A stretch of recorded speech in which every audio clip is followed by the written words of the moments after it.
the Stinky Popcorn Boys. We watch movies and eat popcorn. And you're stinky. Hello. We are the Stinky Popcorn Boys, three boys talking about movies and how they made us feel. And I am Patrick Basquill, and all I want is my phone call. I'm John Gilardi, and I blanked. Hans Zimmer gets me horny. Oh.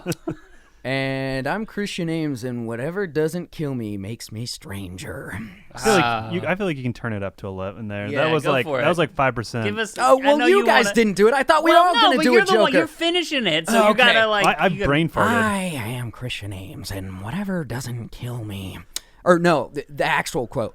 I believe whatever doesn't kill you makes you stranger. We want to do the whole like it's like. Do you know who you're stealing from? Yeah. Do you know who you're stealing from? What do you believe in? He sets him up. The city believes in the different. It used to be great. What do you believe in? Yeah, well, Yeah. criminals used to have class. Criminals, essentially. criminals used to have class. He used to believe in something. He sets him up so perfectly. It's like, tease him up for that beautiful so what are quote. we talking about? Today, all right, I got a new thing I want to do. I want to like introduce it. Today, we're talking about the second and penultimate chapter of the Nolan vs. Dark Knight trilogy, weighing in at $533 million domestic dollars, standing high with $158 million opening weekend, draped with 8 Oscar nominations, with 2 of those sexy men strapped to its waist. The movie that ruined the genre of gritty superhero movies, The Dark Knight. There we go. Dun. Okay, so yeah, right off the bat, like this movie's just so good. I just want to talk shit on it just to be different and Do it, edgy. dude. Let's go. We'll save that for later, though. Let's just dive right in. What's and this? start. What's the synopsis of this movie? The Dark Knight, 2008's Christopher Nolan masterpiece. So, crime is back in Gotham. Whoa. After Batman Begins and Batman defeated Ra's al Ghul, or Raish if you want to get specific, crime has risen again in Gotham. And this time he faces who many would argue, his arch nemesis, Heath Ledger's Joker, in a fight for the heart of Gotham. And meanwhile, we got Harvey Dent, who is, The hope. who is the hope of Gotham, and then we've got these two crazies who are just fighting over Gotham's White Knight, and that is who will win. Yeah. Who will win? I mean, right off the bat, God, I said that last time. Didn't do that. Keeping it consistent. Didn't do that on purpose either time. I love how he balances multiple villains in a film so far, at least between these two, with Raish or Ra's al Ghul and Scarecrow, and then this one a little bit of Scarecrow, but the Joker and Harvey Dent, Two-Face.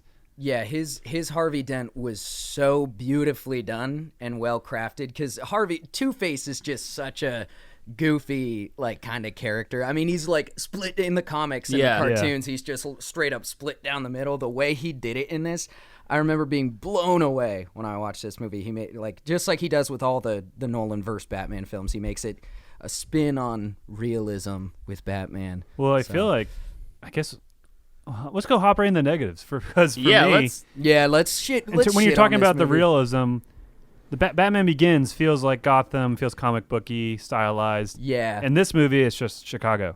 Yeah. It's literally just fucking Chicago. There's no characterization to the city at all. Yeah, There's nothing. It is Chicago. He definitely loses the cartooniness of And it. it's fine. It works, I guess. And in Chicago, you're being sold this as a kind of a New York City kind of place, but it's Chicago, so it kind of feels alien in that kind of playing with expectations in that way. But after watching Batman Begins, I was so happy to see, he did go with style. But then, I mean, I've seen this movie so many times, but exactly what I remembered is it's just Chicago. The city, especially feels... I've been to Chicago once, and I immediately, without being like preemptive, I was like, "This feels so familiar." Yeah. And then we turned into a tunnel. I was like, "Oh my god, this is Dark Knight." Gotham City is supposed to kind of be a character, and it definitely. I know exactly what you mean in the first, and we talked about this in the last movie too. For Batman Begins, the city feels more like a character in the first one, as opposed to Dark Knight. I think Gotham is best portrayed in Tim Burton's Batman's. Like Yeah. Gotham as like the character Yeah. I think it's best portrayed. I think that the characters, I think that he took, essentially it feels like he took notes that he was given from the first movie and was like, okay, we really liked the realism, we really liked the characters, we really liked the set pieces.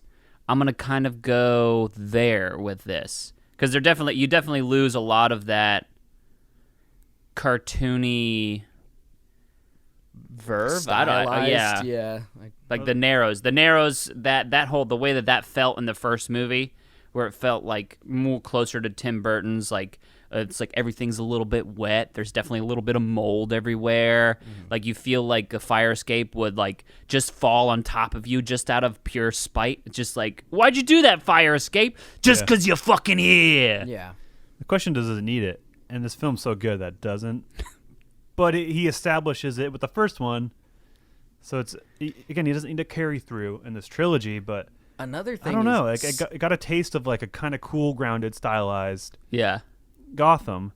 And then in this, I feel like them picking Chicago was a lazy shorthand of like, yeah, we got above city train transit. So that's how we call back to that from the first one. Yeah. Like to me, I almost think like that's why they picked Chicago, because it could be like a city that's unfamiliar, or you're thinking New York City, but it doesn't look like it, and then it has the L or no, the M. Is it the L? Yeah. The elevated train. Yeah. It's another thing is that usually, thinking back to Tim Burton's Batman, you would say, you usually only see Gotham. Even in Batman Begins, you mostly see Gotham at night. You don't really see much of the city during the day. Yeah. And this movie opens up with Gotham in broad daylight. And that's not really I guess that kind of makes it jarring in terms of the city and the characterization of the city. I never thought of that. Yeah, you definitely see a lot more of stuff during the day. Yeah. Well, I think the Joker addresses that right away, where he's like, I've noticed you guys are making a lot more of your dealings during the day. Yeah. So I think it's as simple as that, where even the Joker's like, the bank robbery is something he needs to do. Yeah. And it needs to succeed, and it needs to go according to his plan. So he does it during the day. But I wonder if there's anything there where his crimes that he needs to succeed are done during the day, and the ones that are plans to have Batman involved are during the night. Huh. I don't have to rewatch it and see. Yeah. Maybe there's nothing there. It's cool watching it and knowing stuff, or trying to find stuff like that. Yeah, because he's definitely, Christopher Nolan's 100% doing stuff like that. Yeah. Maybe that's not one of the things, but he's definitely that kind of filmmaker where he has layers upon layers in there. Well, there's something too, because I remember watching this, but our Batcave in this movie is an illuminated, like a beautiful space. Yeah. Like it's almost the complete inverse of every other Batman. Like it's a confined, wide, illuminated space. Mm-hmm. Whereas like before, like in every other thing, the Batcave is like this large, like amorphous cavern, dark with its waterfalls, and waterfalls, just chilling. They're like, wow, look at this. But this is like the complete inverse of that. It's a beautiful, brightly lit warehouse. Yeah, which because the Wayne Manor burned video down, so he's got to rebuild. But still, it's like it is so well illuminated. Yet, yeah, like, Batman wants to be in the dark, dude. Why aren't there any bats in there, dude? Which is, I didn't think about or notice until this time that I was like, I don't know. Well, I think there's the continuity between the two movies, and that's part of why the city feels weird, because it's just not there. And I think the third one's in Pittsburgh, which I'd like to see watching these movies fairly back to back to pick up on that. But I think the passage of time isn't clear. A lot, just like the between the films, it isn't clear. Like you just kind of get the vibe that he's a Batman's cleaning up the streets, Harvey Dent's coming up and emerging, and they're kind of this kind of dual force, and Batman's partnership with Jim Gordon. All these kind of factors are like really, really tying Gotham together. It's cleaning up the city. They're getting closer. But you don't get a big feeling, or the feeling and understanding between movie to movie is not very well communicated. This is technically like, I think, year 2 Batman. Because if Batman Begins is like his first beginning, yeah, this is his, because they say it's like, the Joker says at the restaurant meeting where he's like, it's been like a year ago, you guys wouldn't have given a shit. Yeah. But now you're babies. Yeah. That's me paraphrasing, but that's essentially what he said. Yeah. I mean, again, the film doesn't. It's a very, very, very good standalone movie.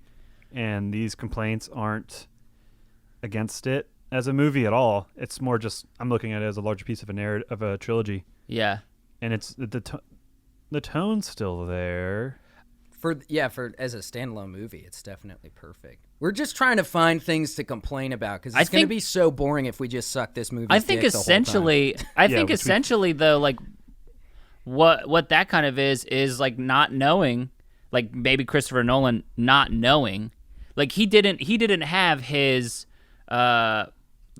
script, his arc planned out, and also like as like how like the MCU like will like make a mistake or like will retcon something in the future movie by calling attention to it. He's just like, you guys get it.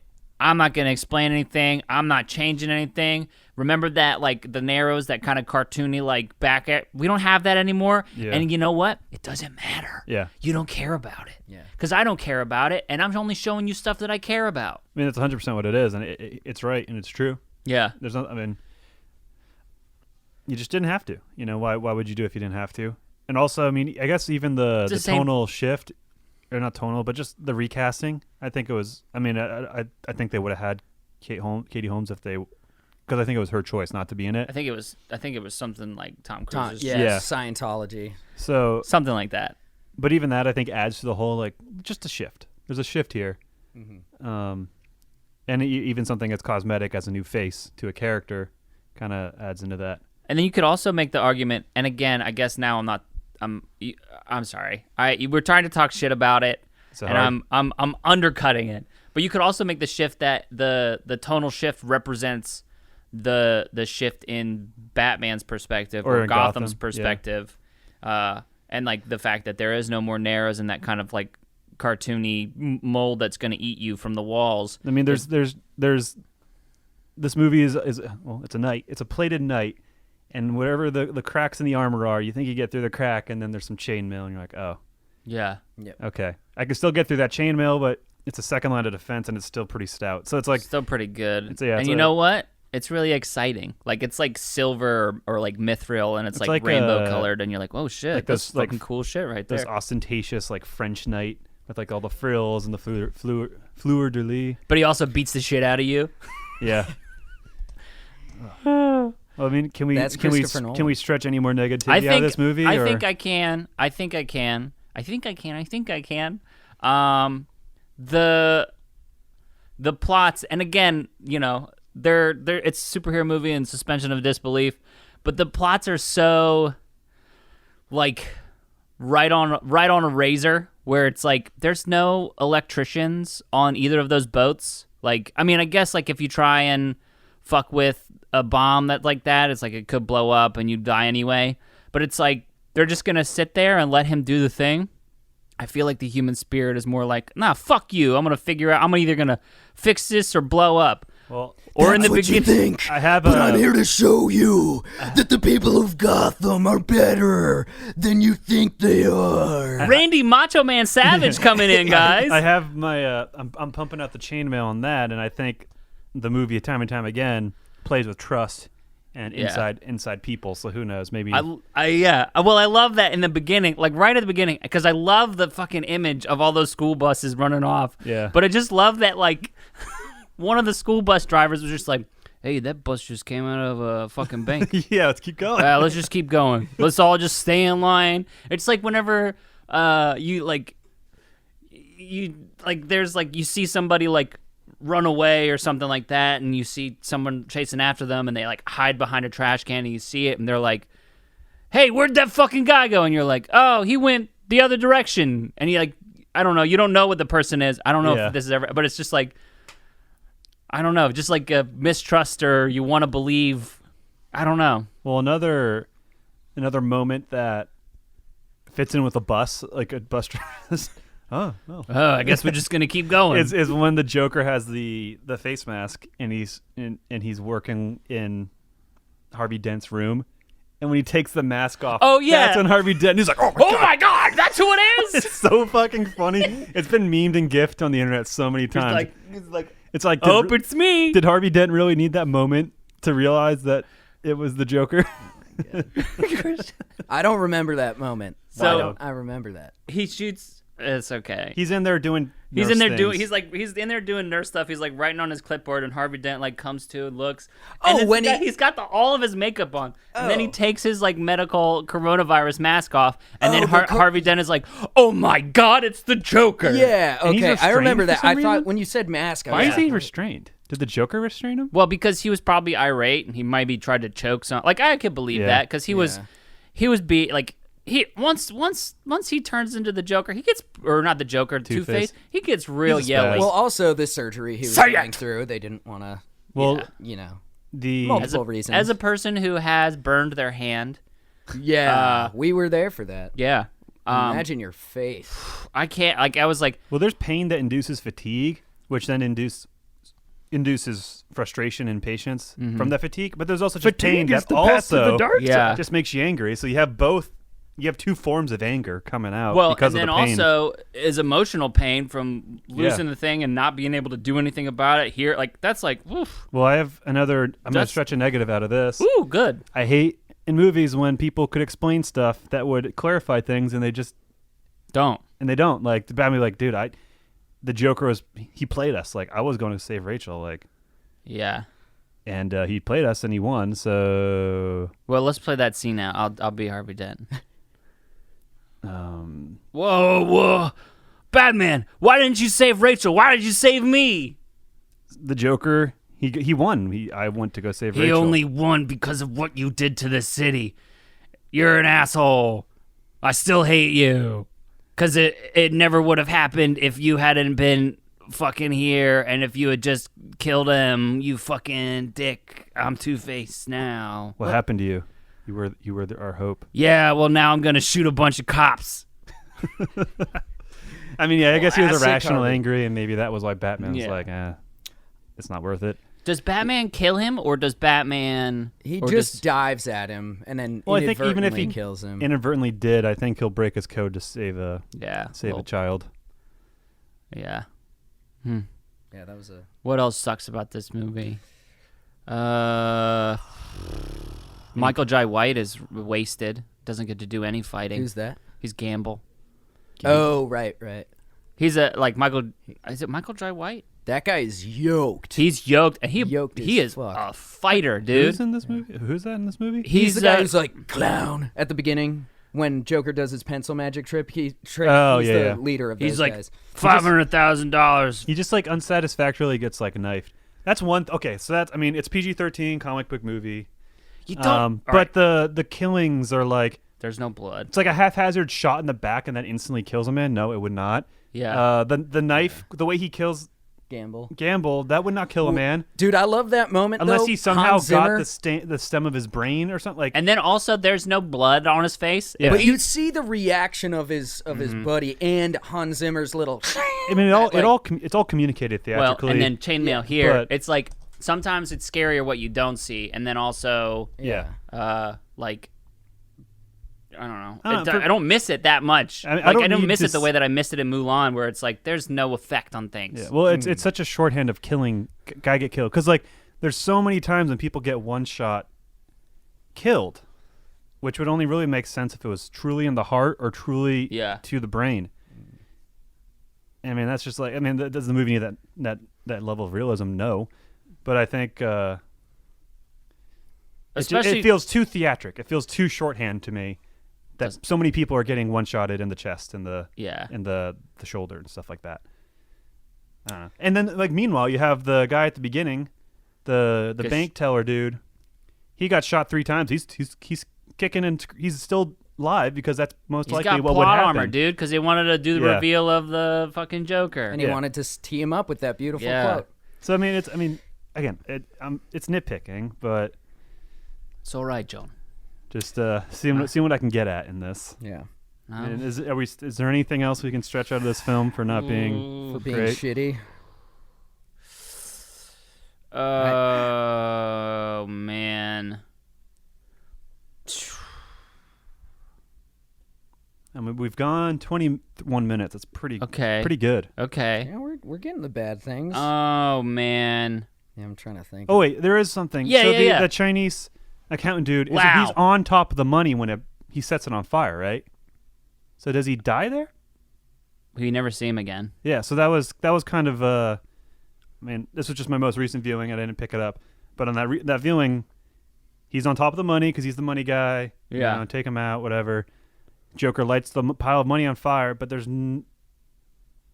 what happens to him? Does he die there, or does he take him off because the Joker isn't that cruel, which he is? I think But like, we probably assume he died. I assume he We dies. just didn't want to see him singe, going back to not showing the violence. but I mean, like screaming in the background, even at like 20% volume, 30% volume. I don't know. Like the henchmen give up Especially so easily. that would add too. up. That would add up so much chaos, that scene too. To have some screaming, I don't know. I love like, again, I would just go back to like a lot of the like plots are like razor thin, where it like requires, and I don't know if it's like where it requires, like, even when he goes to gamble, nobody checked his pulse.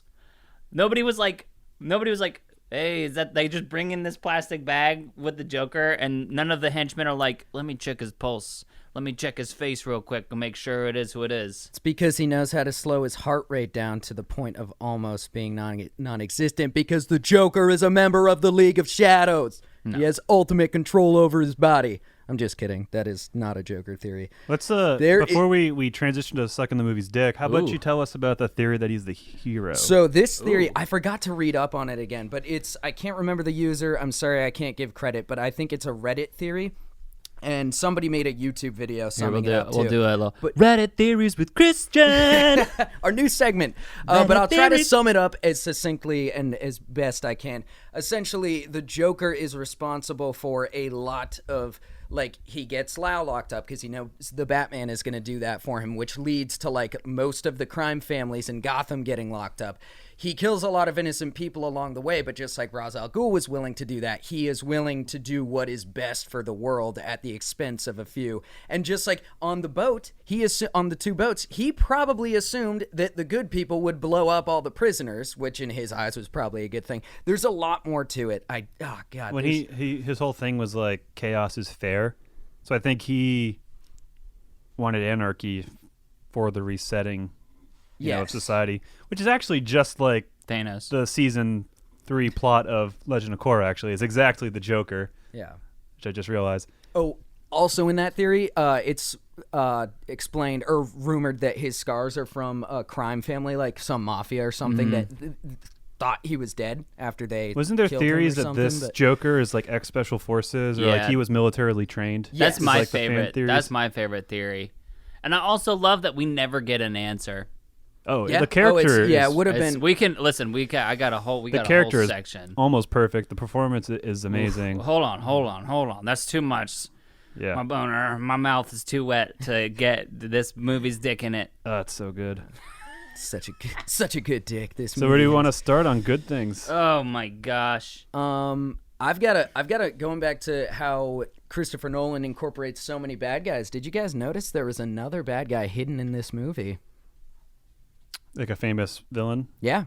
So do you remember the guy who works at Wayne Enterprises who thinks he's figured out that Batman is Bruce Wayne? Yeah. Do you remember his name? Reese.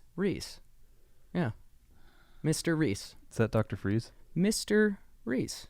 Huh. Reese? I'm not a big Batman. Mr. Reese. It just rhymes with Dr. Mr. Reese. Mr. Reese. Mr. Riddler? There's a theory that he's the Riddler. Or that he would go on to be the Riddler potentially, because it's kind of a stretch, but tenuous, especially because his name is very famously Edward Nygma. Yes, for sure. But this is the Nolan verse. This is true. This is true. So I just read that somewhere and I thought it was a really cool. It's probably not true, but I just thought I still like it. I think it was at the or least Christopher Nolan's like, yeah, what the fuck? Let's see what they make. He's of like, it. maybe, maybe it could be him. Yeah. I think it was just a head nod, and like he knew people would probably theorize about it. I don't know if that theory goes any deeper than just that, but what is that guy's fucking damage? What is that guy? Like Mr. Reese? Reese, what's his dick? Whatever his name is, Reese Nygma. Yeah. What's his? Like, why? I think he's just why does he's just protective of his company, or he wants vertical growth, and maybe he sees an Yeah, opportunity to take something down so he can grow. Exactly. He's trying to public climb attention. through I think the it was just ranks. selfish. What would you means. do in that situation? Like, if you were like, hey, Christian's Batman. Like, wow. I would just be like the friend from Spider-Man. Yeah, I'm trying to think of like, I don't know. If you found out that Christopher Nolan was Batman, like if you were working on one of his movies or like as an accountant and you were like, holy shit. Yeah, would you Christopher Nolan I is picture like Christopher Nolan at like Christopher Nolan's anonymous. 4 a.m. He's having a hard time sleeping. He can't get to sleep, so he walks downstairs at 4 a.m., puts on a Batman costume and sits in his chair. He's just sits in his armchair by the Yeah, he's like, fireplace, pours himself a glass of scotch, and he finishes that, he exhales, and then he takes it off, puts it very neatly back where it goes. Maybe he had a little fake bat nook made. Yeah. And then he goes back to bed with a smile on his face. That's just exactly what I do. I mean, I don't. That's presuming he's a big Batman fan, but I just something. I love that imagery of him just having a weird quirk. Also, just a random thought is like, they must have fucking crazy insurance in Gotham. I know that this is like been talked about, been done like in any superhero universe. Yeah. But like right from the very beginning, he like jumps in and like rolls over 2 cars with the Rambler or Rumbler or whatever it is. And it's just, and then blows more up with his fucking anti-aircraft guns that he has on the front of his thing. And it just blows up, and it's like, shit, those dudes were just parked in a parking lot deck. yeah, think about all the little people coming back to your car after a long, shitty day working at Gotham Bank. Compared to Superman's damage, Yeah. I'll take that in a real world. Yeah.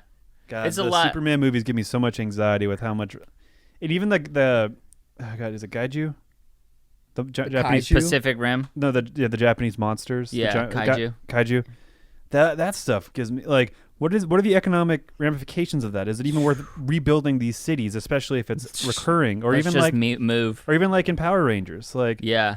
it's just like, geez. Well, luckily Power Rangers always have the decency to take their fight to like, most of the time to like, hey, look at this desert wasteland. Yeah. Yeah. Just transition away from Kaiju. Sorry. That's not I don't know where my train of thought was. Oh, damage to cities. Damage to cities. But I have this movie is, again, like I said in like my subject bit, my introduction to it is like, this movie is the movie that others point to whenever they're like, we should have 2 hours and 30 minutes. Yeah. Like, because it, this movie is essentially like you're binging a 3-episode miniseries, because each act is like its own episode. Yeah. Because each act essentially takes like 45 minutes to 50 minutes. And I did the math. It's 2 hours and 32 minutes long. You divide that by 3, it's about 50 minutes each. Which is like for like a 3-act structure. Yeah. It's like it's right there. But rather than feeling like we're like, because a lot of times you want to have your first act be like 20 minutes, 15 minutes, and like set up all your stuff, have a little mini goal. It's like, no, we already know the universe. We already know all the things. We know the stakes. Let's just jump right into it. Like, this movie is so good at moving momentum and keeping it going the whole time. Yeah. Like, it's so good. We pick up right in the middle of the action, and then it gets going immediately. We already know the world. Like, and each act ends with an escalation. Like, each act ends, I don't know, I didn't track it, but it's like, each game leads to another game, which leads to a bigger thing. Like, even at the end, when he catches the Joker and the people don't blow them up on the trolleys, or not the trolleys, ferries. He's like, guess what? You still got one more puzzle to solve, you fucking guy. Yeah, the movie definitely doesn't feel long at all. I remember thinking that when I first saw it in the theaters. Granted, when you're seeing it, I saw it in IMAX. Yeah. So that was like a For feel me, like you're there. There's like very few films that I remember the movie-going experience. And I remember I went with my brother. We lived in Raleigh, North Carolina. Just moved there, 2008. What a Just summer. went to the theater with him. I'm a teenager. He's probably like 12 or 13. I'm just like going through all the details and putting myself in that time. And then, Heath Ledger had died, and people were talking up his performance. And I as 15 or 16, and him as a 12-year-old, were just entranced in this as a film, on the same film, because the movie making is so top notch. The performance, the acting, the cinematography, the music, it's so good top to bottom that you can't help but enjoy every minute of it, especially the first time viewing it, especially the first time eating it through Joker's performances and just fucking loving that. And you don't know what's coming because you haven't seen it yet, obviously, but the quirks, the lines, the fact, everything about it, just the sensation and the experience of watching it for the first time, I'll never forget. That I was gonna say, I remember exactly who I went with too. I remember because you don't really remember the experience of going to a movie. You remember a movie, but this, just like you perfectly described who you went with, the time, like that just speaks to a good movie. Yeah, I remember. I think one of the things that was great about this movie, for me, like the watching experience, is like I watched Batman Begins and I saw it and I was like, I like Batman. Batman's cool. Batman's fun. And I remember like being like getting like a little bit stoked, a little bit psyched. I was like, cool, nice. I'm excited to go see this movie. I love the Joker. Wow, oh man. Yeah. Damn, that stinks. It looks like it's gonna be really cool. It looks like a new take. It looks kind of scary. Good marketing campaign we got here. Didn't think. Oh yeah, the posters and stuff were so spooky. Didn't think of that. Like I didn't think that. I was like, oh man, this looks cool. Yeah. But then like. I remember thinking that I thought the same thing about Clash of the Titans, you know, which was a terrible 3D movie that came out in 2010 with Sam Worthington, and I was like, hell yeah, I was more psyched for that movie, wow. Clash of the Titans, than I was for The Dark Knight. I mean, but I like Batman and stuff, but it was just like, oh yeah. But then, like, actually seeing it, and like again, right from the beginning, I just remember, I went with my brother. And I think that summer I got my car drove for the first time. And I remember going to see that movie and like right from the beginning, just like, dun-dun, yep. And then the blue flame. I remember seeing it for the first time and being like, oh shit. Especially at that age and we're all creative, but we don't understand the creative process or we're not understanding why it's so good. So just to be manipulated by the techniques. Yeah. Well, and to start with that, like with that movement, not see Batman, not have the heist get interrupted by Batman. Mm-hmm. It's in the middle of like that's a fucking cool choice, I think. Yeah. And to like essentially in that thing, you have your whole movie in that the Joker is a part of it, but you don't know he's a part of it, and he beats everybody else who's a part of it because they got tricked into doing his thing, and then he wins. Yeah, I mean, the movie has two great intros. It has the heist, and then it has the hockey pad beat him up. Yeah. Which doesn't... The heist is way more impactful and memorable because it opens the movie. But, like, it has two cool set pieces, and it kind of sets up that these are two forces, you know, that'll meet, which is really cool. One of light and one of dark. That's why Gotham started in the daylight. Draw a metaphor to my first experience watching it is you've ever had a really good burger, a really good plate of food, and it's amazing, and you're savoring every bite, and you're just so happy that you can actively shovel another bite in your mouth, get another slice of those. You're just discovering new little flavors or the recurring flavors. There's the jalapeno. Yeah. Ooh, yeah. There's a jalapeno and bacon. Ooh. And then when it's over, you want more, and you're sad, and that's what this movie was for me. That's kind of how it was for me. But this is like the meal that you just keep ordering at the restaurant over and over, because every time you eat it, it gets better and better. Yeah, by far, I think I said in the last one, I've seen this movie. I saw the other ones once each. Mm-hmm. Now I've seen Batman Begins twice, but this I have seen at least 10, 15, between 10 and 15 times. See, this one is like a cake that I know that I like from a place. Well, not like a cake because it's like a full meal. Yeah. But it's like this is like. You don't have cake every day. Yeah, I like save this. I'm like okay, because I've accidentally seen Batman Begins. Like I've explained, it's like it was on TV a lot, and I was just like, oh, I watched this. I like Batman. Here we go. But like the Dark Knight is one that was like, oh man, Dark Knight is on. I can't start right here. I have to start at the beginning. Yeah. Dude, I want to talk about Heath Ledger's preparation and getting into the role. His Joker diary. Patrick, our resident director. Oh, yeah. What do you think of this? Like, apparently, most people know this. He locked himself up in a hotel room for like a month or something working on this Joker diary, trying to come up with the laugh, the voice. Like, do you think that's a little extensive? I wonder. Did it have a big deal with his mental deterioration, or was that A lot of separate? people I think say that, but I don't believe it was. I think he was already on medication. I think everybody. I think that Or is that they just, like, the attribute pop culture. Kind Yeah. Most people like to say, "Oh, the Joker role killed him," but I think he was already on medication, and I think Yeah. he accidentally took too much. I don't know the actual story. I mean, I think that the connection to the Joker role is like a little overblown. Yeah. I think from what I know, and again, I don't. But that's I'm not the an expert. mentally crazy or sick the Joker is. He's not self-destructive. Yeah. He's just I think that exuberantly crazy. I think that it more has to do with, you know, Heath Ledger just in the way that he prepared. You know, like that's like I think that there's stories that are similar about Brokeback Mountain, which if you haven't seen is a fucking For his preparation for the role? just for his preparation and like because him living sort of more on a proper methody line where he does sort of threw himself into stuff rather than an improper and stupid and marketable Jared Leto. Jared Leto's stupid method where he's just God. like, I'm method, I'm a crazy person. I'm gonna give rats to Margot Robbie. Where that's not anyway, that's its own thing. But I think Especially he's not interacting with those characters.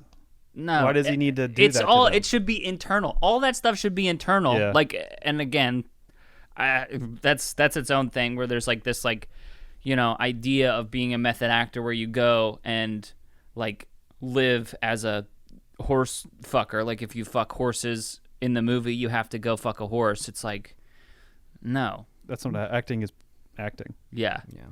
Either Either way, it paid off. I mean, it helps to But- experience things. I'm not obviously horse fucking, but like, Yeah. like I don't know, something as simple as like shooting a gun, Yeah. or holding a knife, Yeah. or And I think taking a shot of whiskey. So when you pretend to take a shot of whiskey, you can kind of you know what that feels like. yeah. Yeah. But I think that it like the connection to the Joker role is real. I think there's probably a lot of pre-existing stuff in Heath's brain that led to the bad cocktail of antidepressants and sleep medication. Yeah, I think it's simplifying mental health or his mental health by just pointing it Yeah, directly to because a something. lot of Yeah. there was a lot of cases or people on set who were like, nah, he was like super chill. Like he was like there's photos and videos of him like skateboarding. Oh yeah, he wasn't in character the Yeah. whole time. You know. It was just mainly the preparation that took a lot. But you do have to like for something like that, it's like you do have to build a well to pull from. You know, like build yourself a little, and it is important, and it's to like if you're doing something that deep and that dark to not stay in character. Yeah. You know. Yeah. And also he was coming off the heels of I think the last Joker was Jack Nicholson, and I think I might have talked about this on Batman Begins. I recently watched that, and Jack Nicholson is such a phenomenal Joker, and he's kind of overshadowed by Heath Ledger. And I mean, I think Heath is probably a better Joker, but he was so fucking good. And in interviews, Heath Ledger has talked about how he idolizes Jack Nicholson's Joker, and obviously with his preparation, he didn't want to go anywhere near that like maniacal kind of like laughy Joker, because I mean obviously he's maniacal and he laughs, but very differently from Jack Nicholson. Well, that's sort of what I want to talk about again, even as like the resident director or whatever. It's like where did it come from first? You know, because obviously Christopher Nolan and David S. Goyer had to put it on the page. I think or David Ayer. It was chaos. I think is because his makeup isn't. It's just chaos. But like, where did it come from? Like, like as writers. Yeah. Like, did they? But did they? They had to have had some sort of inspiration. And then Johnny Depp, Pirates of probably. the Caribbean. yeah, Jack Sparrow. Hey, I mean, there's a touch. because But I guess what I'm that. saying is like, was Heath Ledger inspired by what they put on the page as far as like what they did, and then added to on top of it, or did they have this character and then Heath was like, and again, I don't think we'll know the answers, and we can only say what we want to think, really. But it's like, which one, or because I think that one of the things that's great about it is that it was probably close to that, and then Heath because very famously he had that video diary where he was in there. Was like that included then in the script because like Heath had the video diary and Nolan was like, hey, that's fucking cool. Let's have him do some like video segments. Yeah, I mean, I think it had to be collaborative, and organic, and obviously, I think a lot of things is a perfect storm kind of setup. Mm-hmm. Because it's so good. Which almost, say Heath Ledger's still among us today, or even just at that time he hadn't passed. He was alive. Where do you see this film in pop culture? Do you see that performance? Do you think he won Best Supporting Actor? Right? Yeah. Does he still win that? You know. I mean, I want to say 100% yes. 100% deserved, whether he lives or not. But I don't know. Do you think it are you like just because it was a posthumous award? I think because personally for me, there was buzz that he crushed it, but there's also the fact that he died. So there was a certain, and he maybe should have won for Brokeback Mountain. I think. Yeah, there was a certain like. I guess as a performer, as the artistic output he gave us, it felt like something finite, like you're getting the last of something great. Mm-hmm. So maybe that's what boosts it up even more. I don't also, know. just his dexterity with going from like teen heartthrob like movie. He really, really disappeared into this role. It's not just the makeup. Like, yeah, I think that was also part of it. Everybody was expecting him not to be able to do it. Like, remember, there was so much buzz about he's not. They hired Heath Ledger, or not hired, casted Heath Ledger as the Joker. That's part of it too. Just that he showed everybody. Yeah, it was a good not bait and switch, but like just like defying expectations. Yeah, or whatever. Well, that's subverting. There's everything about his portrayal and even his casting is like unexpected. Yeah, everyone knows the Joker. Everybody knows the like the flash, the pizzazz, the gimmicky fucking toys and stuff. Mm-hmm.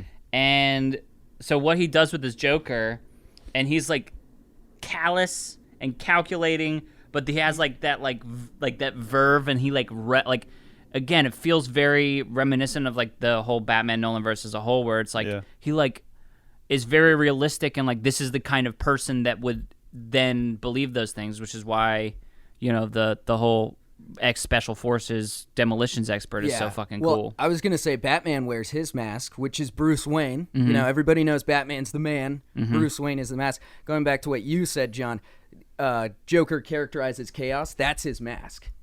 Everybody thinks he's just this crazy dude. At least in this movie, they think he's this crazy dude. He's unpredictable. We don't know what he's going to do, but he's got a plan the whole movie. He's got everything ironed out. Yeah, chaos is his mask. We brought Jack Nicholson into this, but how do you compare him to Joaquin Phoenix's? Ooh, yeah. See, Joaquin also not that these conversations need to be had, and I think I think they're completely good in their own right, and I think that they exist well. They all exist well cohesively, maybe besides Jared Leto. But like with that said, I don't know. I think Joaquin Phoenix was the first Joker we saw that was really pathetic and not very smart, not super manipulative. He just kind of fell, like his power just fell into his lap throughout that movie. Like he just happens to get beat down. He gets sick of it. He kills some people, and then he just gains attention through that. But you never really get the vibe that he's smart or his calculating. Is like true mental illness. Yes, exactly. Where the Joker is insane, crazy guy, you know, and it's not a very grounded. He's a crazy villain, you know. You can deduce it to that. You don't even have to call it a mental illness, even though if you really were, you could probably analyze it as such. But he's just a crazy villain, dude. He's a bad guy. Where the Joker, which I can get maybe why there was some like tentative press around it, because it just blatantly is mental illness and a guy who snaps and becomes a symbol. Yeah, that's more or less that's what happens. Mm-hmm. I think the further I get away from that movie, the less I like it. I only saw it once, and I did enjoy it. Enjoy is a strong word for me. Yeah, I don't know if enjoy. I mean, it's a very dark movie. I think it made me feel things. My attention was there. was interesting to see a famous character in a new way. Yeah. The performance was good. So, I mean, I enjoyed it for those things tying together. Do you think that Joaquin Phoenix wins the Oscar if Heath Ledger doesn't die? And because I don't know. No, because I think I don't think that Heath. Because I think the role itself, the character, I think was catapulted maybe in a sense. I'm not a DC fan, so I don't know what it was like before and after the Joker's, because the Joker is like the main Bat villain, I think.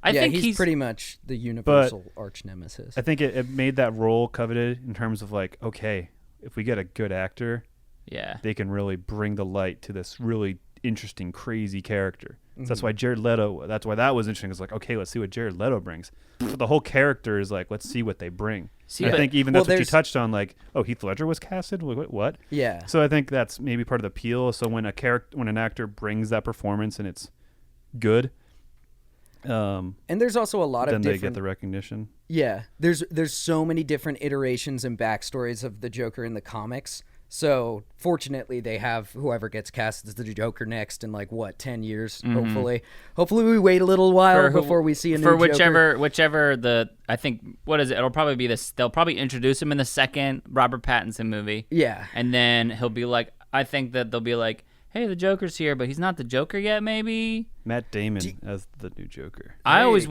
hoping. We can get into this when we watch The Dark Knight Rises, because I have a whole theory about the story would have been if Heath was still around. Yeah. Because I think that adds that because that's something that that Christopher Nolan likes to do is like he has Scarecrow in the beginning of this to sort of bridge it, but I think that we could have seen a bigger role. I mean, his character's so monumental and impactful. I don't know how I think he would have been a dual villain character. And not a bridger. Yeah. But also, is it so monumental because he passed, and it was such a big deal. So that's the hard part of. But I mean, playing alternate history, I guess. I think that. Yeah, I don't know. I like Heath Ledger's Joker better. I think it's really funny that people are like Joaquin Phoenix's. Is because it kind of spits in the face of what everybody had pictured the Joker as. Yeah. Because it's like, no, he is like Richard Ramirez. He's a crazy person who broke and drank people's blood. Yeah. Like, he's been fucking mentally handicapped his whole life. The government took his meds away, and he got fought. Like, everything bad happened, and he broke. He's not a smart person. He's not like a crazy villain.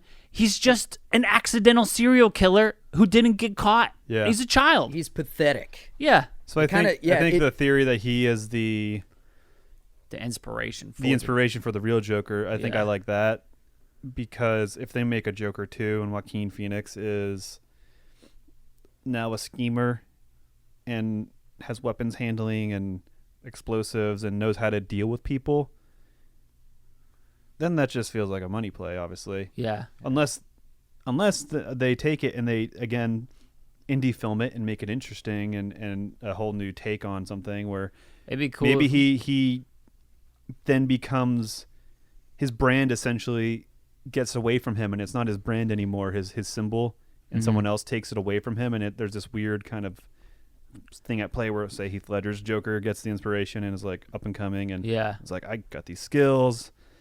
You're kind of weak sauce. I actually have a plan here. You're just chaos. It's like your time is for done. Chaos's sake, but I want to kind of do some crazy things and sow chaos so it's fair. Like how Peter took Jesus's whole shtick and was like, I'm gonna make a shit ton of money off of it and form the Catholic Church, bro. Is that what Peter did? Did he start the Catholic Church? Yeah. Oh, I didn't know. St. Peter's Cathedral. Nice. Good for you, Pete. Blop. Yo, I knew Jesus. Come to my church. It's better than the one across the street. He's my best friend. Yeah. He's dead now. You should come pay me money so that I can make you talk to him. So, what's your favorite moment? I guess since we could talk ad nauseum about cool things, what's the thing to you that sticks out from this? My favorite moment. It's just so, I don't want to say cliche, but classic Batman and Joker is when he's hanging upside down and Batman's right side up, and they're literally yin and yang. And he even says, this is what happens when an unstoppable force meets an immovable object. And then, it's just perfect. It just sums it up. The writing is so good, and it just sums up Batman and Joker, and it's earned throughout the whole movie too. So that it's slow zoom too. Yeah, where he's like. Yeah, and that last shot, we see the Joker where he's laughing, and then he goes into darkness, and he's just laughing. And you can only see the outline of his face, and it's just he really is a symbol of just naughty. For me, it's the magic trick. You want to see a magic trick scene? Mm-hmm. There's way better moments, and there's way memorable things, and things I think are cooler. But I think the tone is already set in the movie. But that, to me, was just such a power play, and so confident and so chaotic, but also Joker magician-y kind of thing. Mm-hmm. And I don't know. For me, that's the first time I watched it, and that's probably why I'm saying it now, is when the movie really kicked off for me. Yeah. Was that. And for me, that's the most special, favorite, cool moment, I guess. Whatever you want, however you want to label that. But yeah, for me, that's what it is. That is a really cool moment because, again, like, it's very unexpected. Yeah. The first time you see it, where he's like, because you have this expectation of the Joker of like, I want to see a magic trick, and he's like, oh, I squirt you with a little flower on my lapel, and it's acid, or like, it's just water, and here's a gun, yeah. And he's like, hey, yeah, here's a fucking magic trick. I'll make this pencil disappear. I'm gonna slam it into your head. Also, going back to the theory that he's like a special forces or something, the way he grabs that guy's arm and slams him down, that's some good exposition right there that he had hand-to-hand combat training. I think the reason why the Joaquin Phoenix Joker wouldn't work is he doesn't feel dangerous. Because he gets away with the dangerous things in but it's the all movie. accidental. Yeah, because of accidents or because of... I mean, he shot a man when he wasn't, like, he was on live TV. You weren't expecting to be shot or something. Like, yeah. So, like, it just wouldn't work. So I like this Joker better, I guess. Yeah. is the thesis there. I guess my favorite moment is a cop-out and also cliche, but it's every moment that Heath Ledger's Joker's on screen. I tried not to say that. especially like, because every moment he's on screen, he's chewing, he's twitching, he's like adjusting, he weighs. Everything he does has weight. It's like a fucking masterclass in acting without talking. There's no wasted moment on There's screen. no wasted, because like, and the thing that really set that off for me is whenever he is in the car chase scene underneath, and he's got the rocket launcher, and it's still like, it could very easily just be him like, I've got a rocket launcher, I'm gonna blow you up, and he's like, I'm just playing with that. He's stumbling around, shooting from his like weird sitting position. Yeah, and he's like he's playing with it. He's having fun, and then he gets in the cast like, I love this job. Or you mentioned earlier about the selfie cam videos. Yeah, especially that's like, I mean, selfies were a thing, but it was like super like duck-faced 11-year-olds only do selfies then, you know. Where today, I mean, everyone does selfies. It's not a weird social thing anymore. Yeah. But then 2008, it was 100% like a teenage middle school thing. Yeah. So it's I don't know. It's just interesting that was a choice. Like, it seems natural today, especially now we have front cameras. But even then, that wasn't even there. But it's funny too. I feel like that kind of adds to the discourse that he was ex-special forces or something like that, because that's one of the things over there is they will make videos and like send them back home. You know, it's so good. Like, I love how good of a time he's having. Yeah, it is so good. It's almost infectious and makes him likable as a character in a way. Like, every chance he gets, he fills in the gaps, or he solidifies the concrete that he already has, and is like, he is always telling you who he is. Yeah. You know, he's like, come on, hit me. Ah! He's having such a good time. Well, then he knows about interrogation, so maybe that's another theory. Yeah, that's part of another the thing. piece of that. I mean, it'd be fan service, or I would even read fan fiction on it. But like, the fact that he's ex-special forces, I would love that origin story of this Joker. Mm-hmm. Even if it was made up by some 15-year-old in their basement. I don't know, I'd eat it up. Don't say that. Now we're going to get an origin story by some 15-year-old. Hey, send us the origin story by some 15-year-old, and we'll read it. And Christian will play Heath Ledger, and I'll play the guy who dies. Sweet. I do want to say something, a little fun fact about the makeup that I learned from one of our makeup artists who works with us on our live action music videos. Matt told me that the reason he came up with that lick tick is because the prosthetic scars were peeling on his lips. So he would lick it to keep it moist so it would stick. So that's how he came up with that little tick, was just from keeping the scars moist so they stayed. Also, I'm pretty sure, and this might be, I didn't verify this or check it, but I'm pretty sure the first time that Maggie Gyllenhaal saw him in full makeup and stuff was when they shot that scene. So when they're going around, that's her like, she's really uncomfortable. She's like, I haven't seen him in character. I don't like this. Oh, and I bet she had such a crush on Heath Ledger too. Yeah, like, I did. mean, you know, everybody who does did. it? Who did When it? he died, my wife stayed home from school that day and cried. I get that. So, yeah. Yeah. So imagine, I think I've heard that too. Yeah. That was her first time seeing him. That's amazing. And they're just like, no, stop. I don't like this. Yeah. Please, no, don't. And you are beautiful. And he's still kind of handsome. He's still a good-looking Joker, you know? He's got. I mean, you good... see him without his makeup on during the cop scene, the daytime cop scene. Oh, that's a cool shot, because that's his actual face, which is way scarier, I think. I love the choice to have that shitty makeup on. It Yeah, gives the so much makeup and character. not falling in the Acme chemical plant. Such a good fucking Yeah, thing. which would have been way too cartoony That's for too Christopher Nolan. Yeah. I love it. I mean, it's a good movie. I could just imagine him being like, if you fall into a vat of acid, you die. Yeah, you don't or like it's replicated with Harley Quinn. Yeah. I mean, she's actually a pretty new character in this. She is, isn't she? The animated series was how she. Yeah. got her She was shit. never in the comic. Yeah, animated series first. Something else I noticed. This strangely is not about Heath Ledger.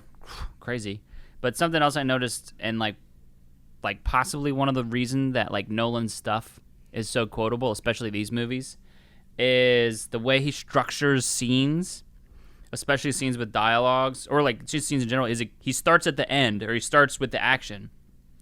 But I noticed that like the scene with Lucius Fox and Lau on the top is like we set up the stuff that we need to set up for the heist later. Like again, there's no wasted movement. With the same with Heath Ledger's Joker, but there's no wasted movie with the whole movie. We show up, we set up for the heist later, then we go to the end of the conversation where he's like, "Oh, sorry, I can't do business with you." He's like, "You didn't purposely waste my time, just accidentally." And like the stuff is like Yeah. the whole, it's like 5 lines long and everything is quotable from it. Just accidentally wasting it.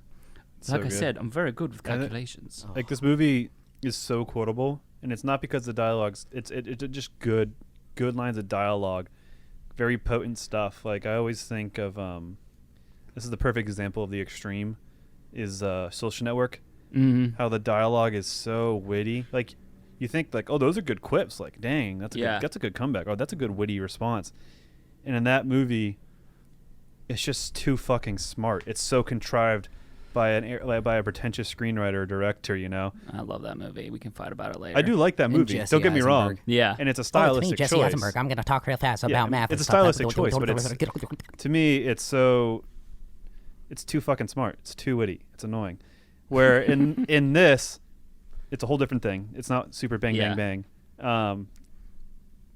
But it's just good quotable stuff because you have a madman, and then you also have like justice and cheesy themes, but are being played with in a really grounded world. So the quotes about it can be fun and artistic and lambastic, but they all feel grounded and real and not super cheesy And true to the character. Yeah. And it's also really direct. There's not like, I think kind of the closing thing with that is like, you could probably count on your hands how many times a character's like, hey, hi, hello. It's like, just get those out of here. Yeah. We don't need to say, everybody, and it's like without being Aaron Sorkin or the Social Network, where it's like, all of these characters are playing to the highest of their intelligence. Mm-hmm. You know, no one is like explaining something for the audience / exposition. Yeah. You know, and then anything that we could that we would need to see, he shows us visually. You know, he shows us the radiated bills, and we're like, why are those bills there? And then Batman's like, are those the radiated bills? And it's like, oh, those are the radiated bills. I got it. Yeah. It doesn't treat its audience like they're idiots. Mm-hmm. which is nice. But also like kind of does where it's like, here's the thing is we're moving past that. Yeah. I feel like that's like. Well, I guess it's pace and it's he understands scene to scene pacing. It's so well done. The editing, there is a few things like the hero shots linger on a few things on the big establishing shots, But they're really cool shots. Yeah, but they're cool. So so might as well linger on what you thought was cool when you paid money for. But I mean, but each action set piece could be its own action set piece. Like could be like the main thing. yeah. You know, like Christopher Nolan, we just go to Hong Kong and get picked up by an airplane, and that's like maybe like a 5 or 10 minute scene. I mean, the movie could have started there. Yeah. And then introduced the Joker another way. Again, like it But, could be a 3-series mini-series. Mm-hmm. But Well- it's like Christopher Nolan is very much like he's like, hey, here's this thing. Is this cool? You're like, oh my god, yeah, that's fucking cool as shit. And he's like, nice. I think so too. We're moving on now to the next thing. Yeah. And you're like, whoa, we could spend a little bit more time there in Hong Kong. He's like, no. Look at this other really cool thing, and it's really small and emotional, but equally as cool. Whoa, how'd you do that, Christopher Nolan? Because I'm a magician. He is. So do we have reviews to review? We have 3 reviews. That's kind of what this segment's turned into, is us reviewing reviews, which Yeah. I think I like. Reviewing reviews. Yeah. We gotta I had to look really hard to find bad reviews, Yeah, I mean, especially because we're using Makes sense for this one. Rotten Tomatoes. Not a sponsor yet. Go ahead and sponsor us. I guess I don't know. sponsor the segment. Sponsor this segment. Sponsored by nobody yet. That Could would be be a Rotten great Tomatoes. stinky popcorn sponsored by Rotten Tomatoes. Just Oh, stinky because we're all foods. stinky. Yeah. So this is a 2-star review by someone with no name. I just say that because there's no name, no picture. There's just a 2-star review. Yep. The Dark Knight, a misfire for a genre. The Dark Knight is a step up from its predecessor in nearly every regard, creating an entertaining crime saga but a joke when judged on the merit of being a superhero film. A rare film where one rich performance ruins the entire film. Easily the most accessible film from Nolan, but also the least ambitious to date. That's a confusing review. That's a very really- contradictory review. They're like, great movie, bad superhero I film. think they either don't know what these words mean and they're just trying to sound smart. They're just contradicting themselves. I think Well, it's they Zack even Snyder. said it's a joke. Just Zack Snyder. So, Can you yes. imagine? People do this. There was somewhere where It's like an NFL coach was leaving.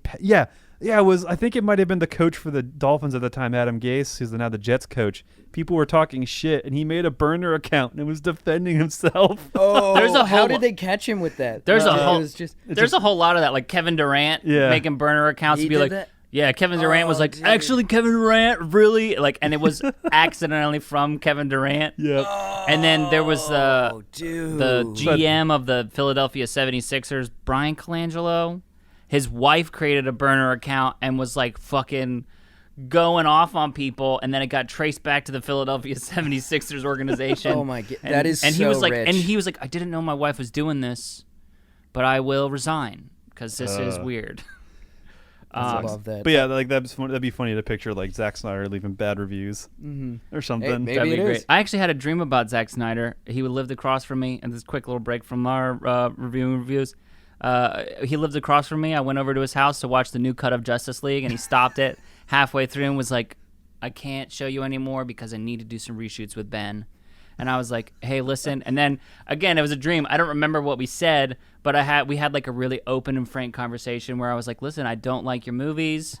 I think they're blah, blah, blah. But like the conversation, again, I don't remember the words, but like the feeling I got from the conversation was like really open and honest and understanding. And I left and I was like, I bet you he would help me produce one of my movies, even though I don't like his movies. And then I was like, oh man, I hope he doesn't listen to the Stinky Popcorn Boys podcast because I talk shit about him all the time. I don't know if I do though, but I love how specific and like wholesome it almost is. I know. The dream. So here's a 3.5-star review. All right. If only this Joker were still alive to take on Ben Affleck or even Robert Pattinson.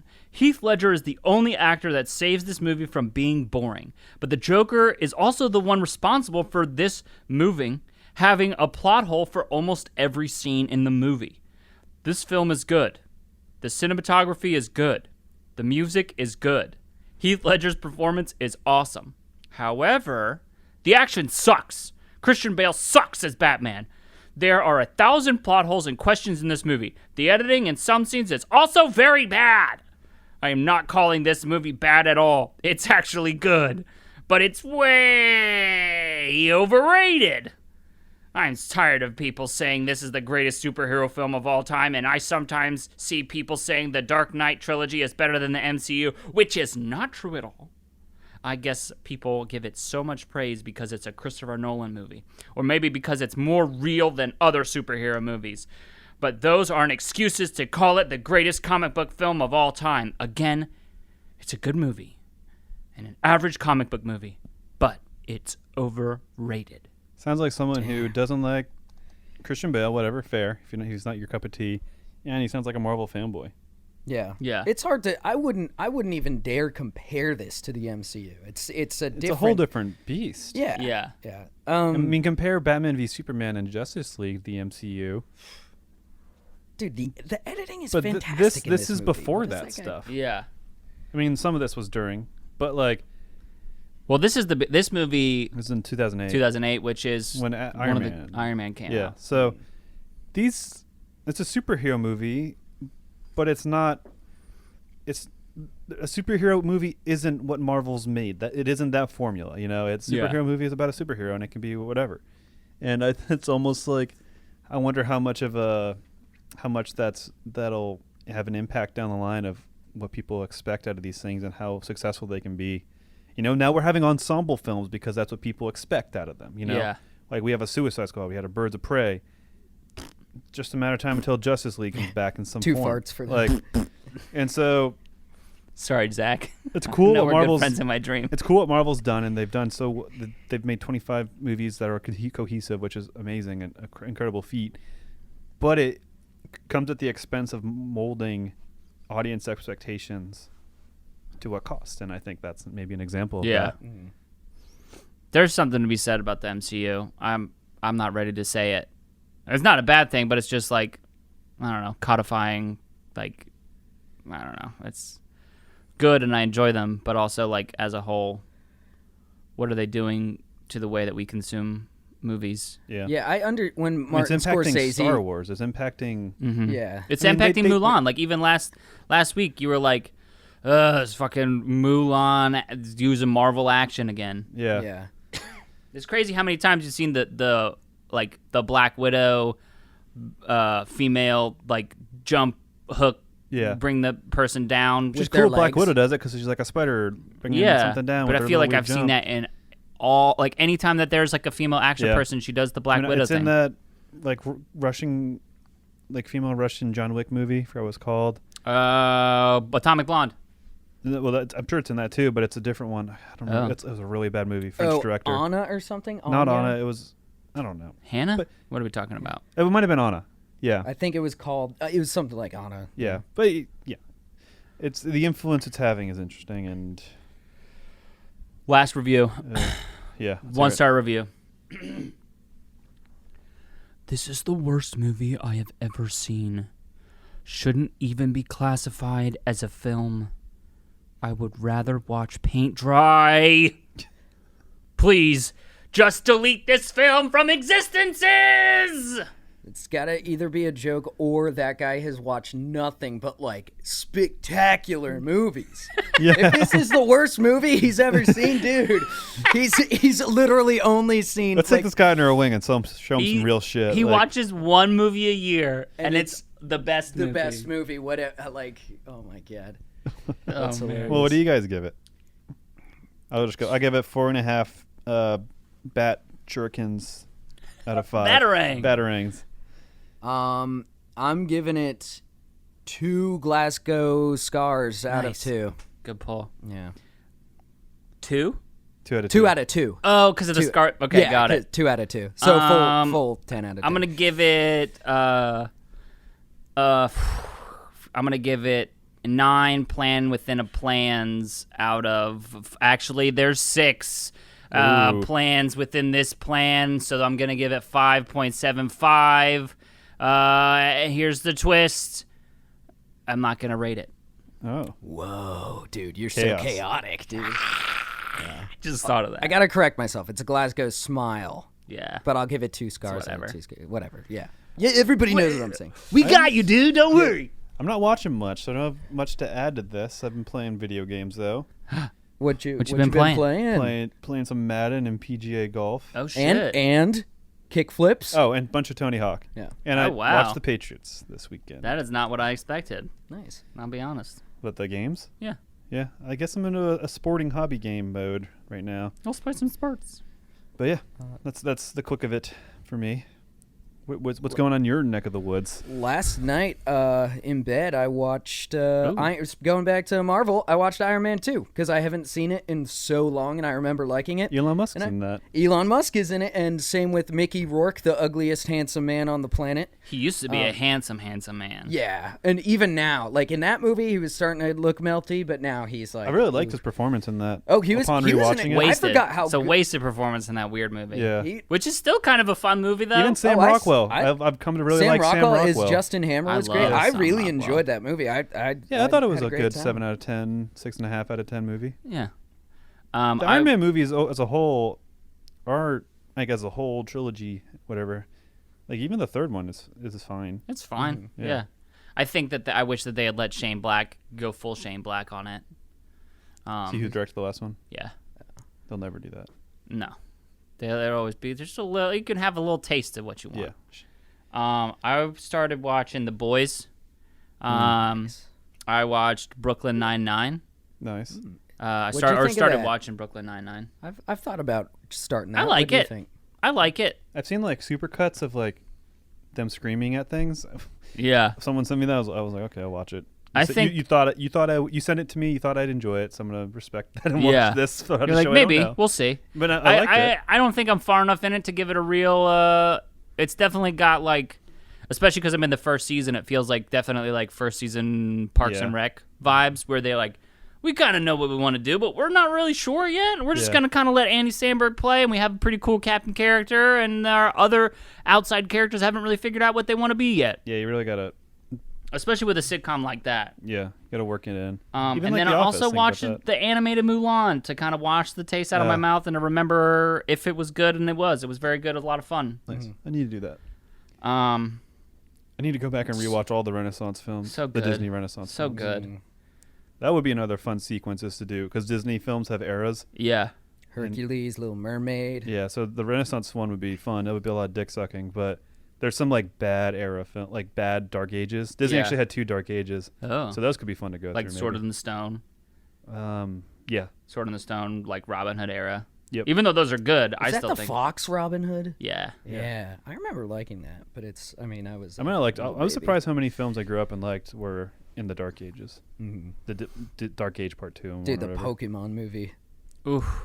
That Has nothing to do anything with Disney, but I still. No, it has nothing to do with Christian's Disney. animation world is very small. I remember watching that and loving it, and then watching it like in high school just for shits and gigs, and being like, "What the fuck?" Like the no like- wonder my parents like were the so- clones fighting each other. Yeah. Like reluctantly to no end. It's like, why is this? What are we saying doing here? So weird. I mean, no wonder you have a bad taste of anime in your mouth because Yeah. that was it. I mean that's not even what all anime is like, let alone pretty Western styled stuff such as Batman, which isn't even anime, but It's not anime. yeah. it's I love anime. it. It's, It's fun. anime to me, in my heart. So for next week, we don't know yet, but we're gonna do something new, and then after that, we'll finish up this Dark Knight series. Rises. Yes.